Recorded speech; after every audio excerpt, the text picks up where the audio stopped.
नमस्कार, बहुत स्वागत है आपका। मैं हूं आपके साथ प्रेरणा मिश्रा और इस बुलेटिन में आपको छत्तीसगढ़ की तमाम बड़ी छोटी खबरों से रूबरू कराएंगे। लेकिन सबसे पहले शुरुआत करेंगे सुकमा में सुरक्षा बलों को नक्सलियों के खिलाफ बड़ी कामयाबी हाथ लगी है, जहां सुरक्षा बलों को नक्सली डंप से भारी मात्रा में नक्सल सामग्री मिली है। डंप से भरमार में बंदूक, टिफिन बम, टीवी, 49 सिरिंज, बम, पटाखा, नक्सली बैनर, नक्सली नोटबुक बरामद किया है।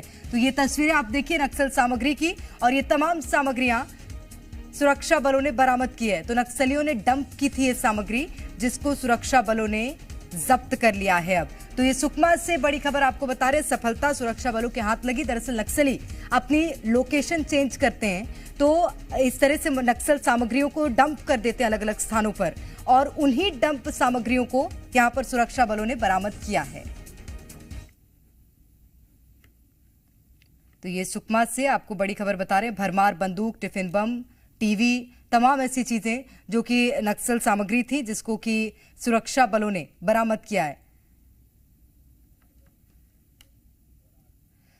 और ज्यादा जानकारी लेंगे, रंजीत हमारे संवाददाता इस वक्त हमारे साथ फोन लाइन पर जुड़ गए हैं। रंजीत, किस तरह से कार्रवाई की गई थी और क्या जानकारी है, इसको लेकर बताइएगा। जी, आपको बताना चाहूंगा कि सूचना मिली थी कि जो कोंटा एरिया कमेटी है उनकी उपस्थिति की सूचना मिली थी, जिसके बाद एक संयुक्त ऑपरेशन लॉन्च किया गया था, जिसमें डीआरजी एवं बस्तर फाइटर्स के जवान मौजूद थे। एक दिन पहले यह ऑपरेशन लॉन्च किया गया था, और जब यह टीम आज सुबह पहुंची, आज सुबह की करीबन 8 बजे की सफलता है। जब टीम वहां पर पहुंची तो नक्सली उनको देख के भाग खड़े हुए। इलाके की सर्चिंग की गई तो वहां पे जो नक्सली द्वारा डंप किया गया भारी मात्रा में विस्फोटक सामग्री तथा अन्य नक्सल सामग्री वहां से बरामद किया गया। मौके से भरमार बंदूक भी यहाँ पर सुरक्षा बलों को प्राप्त हुआ। तो एक बड़ी सफलता यहाँ पर आज सुबह सुरक्षा बलों को हाथ लगी है। ठीक है, बहुत शुक्रिया आपका रंजीत तमाम जानकारी के लिए। सुकमा में बड़ी कार्रवाई की गई, नक्सल सामग्रियों को जब्त किया है सुरक्षा बलों ने।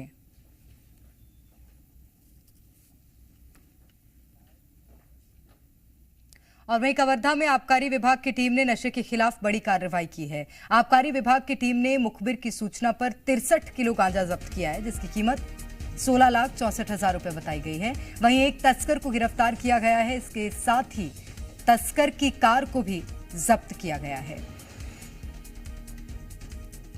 तो एक तस्कर को भी इसके साथ गिरफ्तार किया है। पुलिस ने बड़ी कार्रवाई को अंजाम दिया। एनडीपीएस एक्ट के तहत पूरे मामले को दर्ज किया गया है। आरोपी पर भी कार्रवाई इसी एक्ट के तहत की जाएगी। नशे के खिलाफ आबकारी विभाग ने ये कार्रवाई की है। 63 किलो गांजे के साथ एक तस्कर को गिरफ्तार किया। 16 लाख से भी ज्यादा इस गांजे की जो कीमत है वो बताई जा रही है।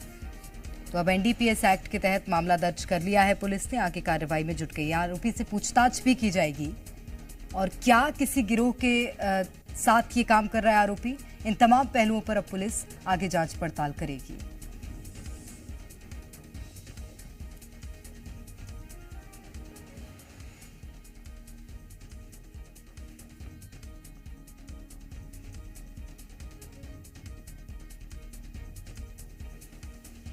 तो कवर्धा से ये बड़ी खबर, जहां नशे के खिलाफ आबकारी विभाग ने ये बड़ी कार्रवाई की है। 63 किलो गांजा बरामद किया है। इसी के साथ एक तस्कर को भी हिरासत में लिया गया है। सतीश तंबोली ज्यादा जानकारी के साथ हमारे संवाददाता फोन लाइन पर जुड़ गए हैं। सतीश, अब किस तरह से आगे कार्रवाई हो रही है और सूचना कैसे मिली थी पुलिस को गांजे की, बताइएगा। जो है ये सीमावर्ती क्षेत्र है, मध्य प्रदेश छत्तीसगढ़ के सीमावर्ती क्षेत्र है, और यही कारण है कि यहाँ से जो अवैध रूप से मादक पदार्थों का जो है परिवहन होते रहता है और लगातार कार्रवाई भी होती है। इस दफा भी मुखबिर की सूचना मिली हुई थी कि एक शख्स के द्वारा जो है मादक पदार्थ यहाँ से परिवहन किया जा रहा है, और आबकारी विभाग जो है लगातार जो आने जाने वाले जो गाड़ियां हैं उसको चेकिंग कर रही थी, और इसी दौरान जो चेकिंग के दौरान जो है एक गाड़ी में ये मादक पदार्थ मिला है, जिसके साथ जो है कार्रवाई की गई है। जी ठीक है, तो 16 लाख से ज्यादा कीमत का ये पुलिस ने गांजा पकड़ा है। एक आरोपी को भी गिरफ्तार किया। बहुत शुक्रिया आपका तमाम जानकारी के लिए। और धमतरी के रुद्री बैराज के मुख्य नहर में एक अज्ञात महिला का संदिग्ध हालत में शव मिलने से सनसनी फैल गई। ग्रामीणों ने महिला के शव तैरते हुए देखा, जिसके बाद पुलिस को इस बात की सूचना दी। पुलिस ने शव को बाहर निकालकर पोस्टमार्टम के लिए भेज दिया। वहीं मिली जानकारी के मुताबिक महिला के चेहरे और हाथों पर चोट के निशान मिले हैं। पुलिस ने मामला दर्ज कर जांच शुरू कर दी है। नाटेसरा के लड़की के द्वारा मर्ग कायम करके सूचना पर कि नहर में एक लाश शादी की ओर से तैरते हुए आ रही है, इसको मर्ग कायम करके तत्काल हम लोग गए हैं, नहर से निकलवा करके देखे हैं तो उसको मछली पूरा नोच डाले थे, पूरे चेहरे में, हाथ में, सब में। इसको बाहर निकलवा करके मर्ग को पंचनामा महिला स्टाफ बुलवा करके पंचनामा कार्रवाई करके थाना ला करके सुरक्षित मर्चुरी में रखवाए, फ्रीजर में। परिजनों को पता तलाश करवाए, अभी तक पता तलाश नहीं चला है। अभी वहीं राजगढ़ में मौसम विभाग ने चेतावनी दी, जिसके बाद कई जिलों में मूसलाधार बारिश देखने को मिली है और भारी बारिश के चलते लोगों का जनजीवन प्रभावित हुआ है।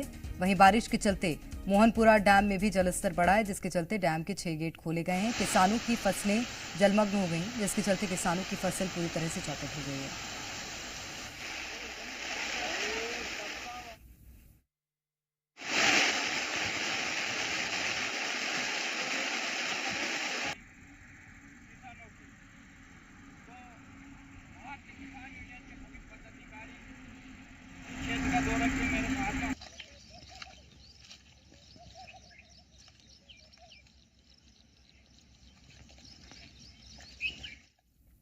और वही राजनांदगांव में बीजेपी के बूथ पर पीएम मोदी के मन की बात और सदस्यता अभियान को लेकर कार्यक्रम आयोजित किया गया, जिसमें विधानसभा स्पीकर डॉक्टर रमन सिंह ने शिरकत करते हुए मन की बात कार्यक्रम को सुना। इसके साथ ही बीजेपी सदस्यों को सम्मानित किया। वहीं इस मौके पर रमन सिंह ने कहा कि पीएम ने जल संरक्षण पर जोर दिया, नारी शक्ति जल शक्ति को बढ़ाती है। वहीं उन्होंने आगे कहा कि बीजेपी के पास 18 करोड़ सदस्य हैं। सदस्यता अभियान की दौर पे आज यहाँ सदस्यता अभियान भी हम सब ने किया और समाज के साथ बैठ के मन की बात भी सुनी माननीय प्रधानमंत्री जी के। और जो भी कमियां राजनांदगांव में 5 साल में रह गई है, पानी हमारी सबसे बड़ी प्राथमिकता है। नंबर 1 राजनांदगांव शहर हो, यहाँ की झुग्गी झोपड़ी हो या हमारे ग्रामीण क्षेत्र हो या छत्तीसगढ़ का, इसमें जो भी गड़बड़ किया है उसको भी कार्रवाई करेंगे। वहीं छत्तीसगढ़ कांग्रेस की न्याय यात्रा का आज तीसरा दिन है। बलौदाबाजार की नगर पंचायत रोहासी से न्याय यात्रा निकली, जिसमें पूर्व सीएम भूपेश बघेल और पीसीसी चीफ दीपक बैज समेत कांग्रेस के सभी विधायक, नेता और बड़ी संख्या में कार्यकर्ता शामिल हुए। ये न्याय यात्रा प्रदेश की बिगड़ती कानून व्यवस्था को लेकर निकाली जा रही है। आज न्याय यात्रा करीब 30 किलोमीटर की दूरी तय करेगी और भैंसा में रात्रि विश्राम होगा।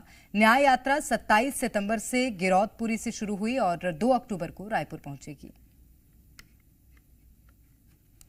सरकार की पहली जिम्मेदारी है कि वो लोगों के जान माल की सुरक्षा करे और ये सरकार 10 महीने में पूरी तरह असफल साबित हुई। हमारी बेटियां सुरक्षित नहीं हैं, चाहे रायपुर राजधानी की बात करें, बस्तर की बात करें, चाहे जसपुर की बात करें, चाहे स्कूल की बात करें, कॉलेज की बात करें, हमारी बेटियां सुरक्षित नहीं है, हमारी माताएं बहनें सुरक्षित। बीजेपी सांसद बृजमोहन अग्रवाल ने कांग्रेस की न्याय यात्रा पर तंज कसा है। उन्होंने कहा कि ये न्याय यात्रा नहीं, पद बचाओ यात्रा है। कांग्रेस में 1 अनार 100 बीमार हैं। न्याय यात्रा नहीं है, वो पद बचाओ यात्रा है, क्योंकि कांग्रेस में 1 अनार 100 बीमार हैं। कई लोग अध्यक्ष बनना चाहते हैं, कई लोग नेता प्रतिपक्ष बनना चाहते हैं, तो वो कुर्सी बचाओ यात्रा है और वो न्याय यात्रा नहीं, वो अन्याय यात्रा है। 5 साल जो उन्होंने अन्याय किया उसका प्रायश्चित करने के लिए यात्रा निकल रही है।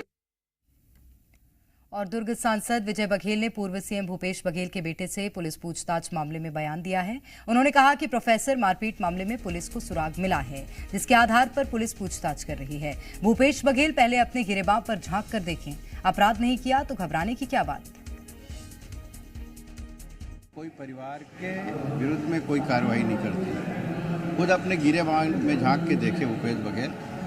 जब हमारे निर्दोष लोगों को जेल भेजा गया, हम लोग शांतिपूर्ण ढंग से जामगांव आर में जब शराब भट्टी हटाने की बात की उन्हीं के क्षेत्र का, तब हमारे लगभग 10-11 जो निरपराध लोग हैं उनके ऊपर कार्रवाई की और 5-7 लोग को जेल भेज दिया गया, 3-3 महीने जेल में रहे। तो जब खुद के ऊपर जब आता है, अगर अपराध आप नहीं किए हैं तो उसमें घबराने की क्या बात है? नहीं किए तो नहीं किए हैं, कानून तो अपना काम करेगी।